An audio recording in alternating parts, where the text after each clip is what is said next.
And inshallah, Allah gives our brother Ayman a long life. SubhanAllah, brothers and sisters, this is the moment here that is after the wash. Once a person passes away, the phones will ring, the WhatsApp will light up, your name will be on the tongue of people. It depends on your status. But at the end, when it's all done and dusted, you'll be pronounced deceased. And when we have our deceased on the table and the family is standing around, the legs are put together, and the first thing that happens, the arms are put side by side. And like I said, the private areas are covered. And just imagine here, the family is around watching you. And as soon as right now you are still exposed, the family still feels at ease. They still feel there's hope, but there is no more hope here. And as the shroud is brought around, and subhanAllah, my brothers and sisters, the Prophet, peace be upon him, taught us that when you shroud the body, shroud the best of shroud for the deceased, visit each other in barzakh. And this process can literally take a few minutes because, as you can see, we are already halfway through. And in the shrouding process, one thing is common. It is done in a way that every single person gets done the same way, and that you are wrapped around. And I will show you at the end why it is similar for every single person. What is similar in this position here is that once you are covered, pretty much everybody will have the same shape, same look. And you can imagine if there was 2 or 3 or 4 deceased, all in this state, you wouldn't even know who your deceased was anymore. And the legs are tied. And the legs are tied for one reason, and that is to keep your body intact for transportation. Stages of this shroud, and the legs are closed off like this. The reality starts to kick in. And this reality here is for the ones living. The ones who ate with you yesterday, the ones who grew up with you, the ones who you had good times with, are now seeing you lifeless, spread out. And they've seen this many times before, but they never thought they'll see you in that position. And as the last stages come, the body now is getting prepared to put into the grave. As the last bit of shroud finishes, and like I said, the shroud is done in a way that is neat, tidy, and for dignity for the deceased. And basically, my brothers and sisters, this will be your final attire. And my brothers and sisters, this position here, I'll tell you what happens. We see this every single day. For 30 years nearly, I've been doing this, and human nature does not change. The family, when the face is still exposed for these moments, the family, the friends will walk around you.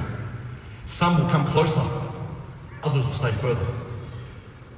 And as they walk around and they look at you, some may come and give you a kiss, and others may quickly move away. But one thing they all have in common, and that thing is, they're saying, thank God it's you and not me, because now I still have more time, because your time has run out. You are now cut from the world. That prayer that you missed, you can't make it up. That sadaqah that you're going to give is too late. That good word you're going to say to your mum because you upset her, bad luck. You are cut from this world. And this is the part of regret. Whether you're on this side of the fence or whether you're here. Because my brothers and sisters, this is the reason why every single one of us needs to forgive each other and be merciful, because at this time here, it's all irrelevant. It's too late. And that is why we need to be forgiving in our lives and to give that forgiveness while we're alive. And as we come to the last part, and this is the part that breaks everybody, because this is the part where you will no longer be seen again. Just before the dirt covers you, this is the part where your face is gone. And everybody here, our identity is our faces. And when that's covered, your identity is gone. And when this is done now, where the coffin is put around like this, and turned around like this, and you are tied up, your identity is now gone. Because now we are all dressed the same and pretty much look the same. We are just bodies in shroud. And sometimes I see people get confused with the deceased that was their family member because they go to the wrong deceased because they don't know who is who anymore. And subhanAllah, just ponder for a moment, when you are in this position, what will we be? What will our deeds be following us? Because from here, we go to the cemetery. And now the trip to the cemetery is the last phase for every single one of us. And subhanAllah, my brothers and sisters, before we actually have a real deceased, my brothers and sisters, subhanAllah, we make light sometimes of things in life without really knowing the consequences. And you know, the true consequences are here. Death is the biggest calamity. Death is the greatest calamity. Death is a musibah. Why? Because you are now cut from this world. Why you still have breath, why you still have the ability to do good in this world, then do it now. Because very soon, we will all be like this. And from this, my brothers and sisters, there's no coming back. I'll tell you, death doesn't discriminate. It doesn't care if you're big or if you're small, if you're strong or if you're weak, if you're rich or if you're poor, if you've got 1 billion followers or you've got none, if you're sick or you're healthy. Death does not discriminate. Because as we are told in the Quran, كُلُّ نَفْسٍ ذَائِقَةُ الْمَوْتِ, every single soul shall taste death. Meaning, we will taste it. Meaning that they will have a taste to it, whether it's sweet or sour. What will our death be like? What will we see on that final moments when our veil is uncovered and the angels descend to us?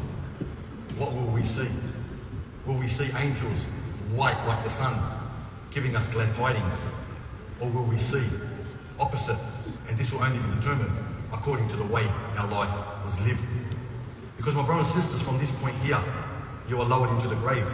Sometimes there are nobody there. There is nobody available to even lower you in the grave.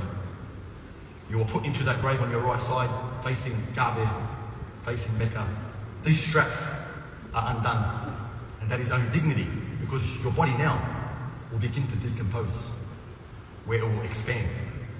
And as the truck backs up, or the machine puts the dirt on top of you, you will see how people start to turn around and walk away.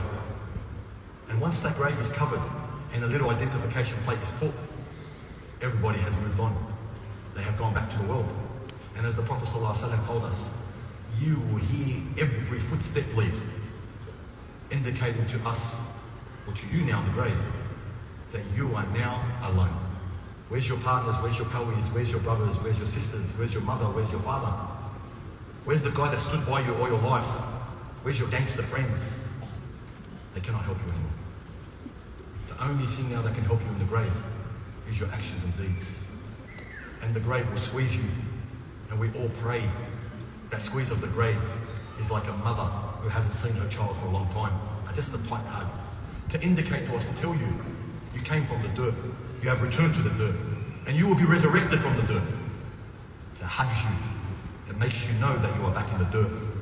And then my brothers and sisters, you will be answering to the angels that will question you, the two angels, black in face and blue. And these are from the hadith, stern. And they have one job and one purpose, and to ask you the question of the graves. Now those answers, anyone can answer them right now. But in that grave, the way you lived your life, that's how you'll be answered. Your heart will answer, not your tongue. So my brothers and sisters, if we want to succeed from there, then work for that day. The day we will enter our graves. The day where there will be no coming back. And the day your money nor your children will help you.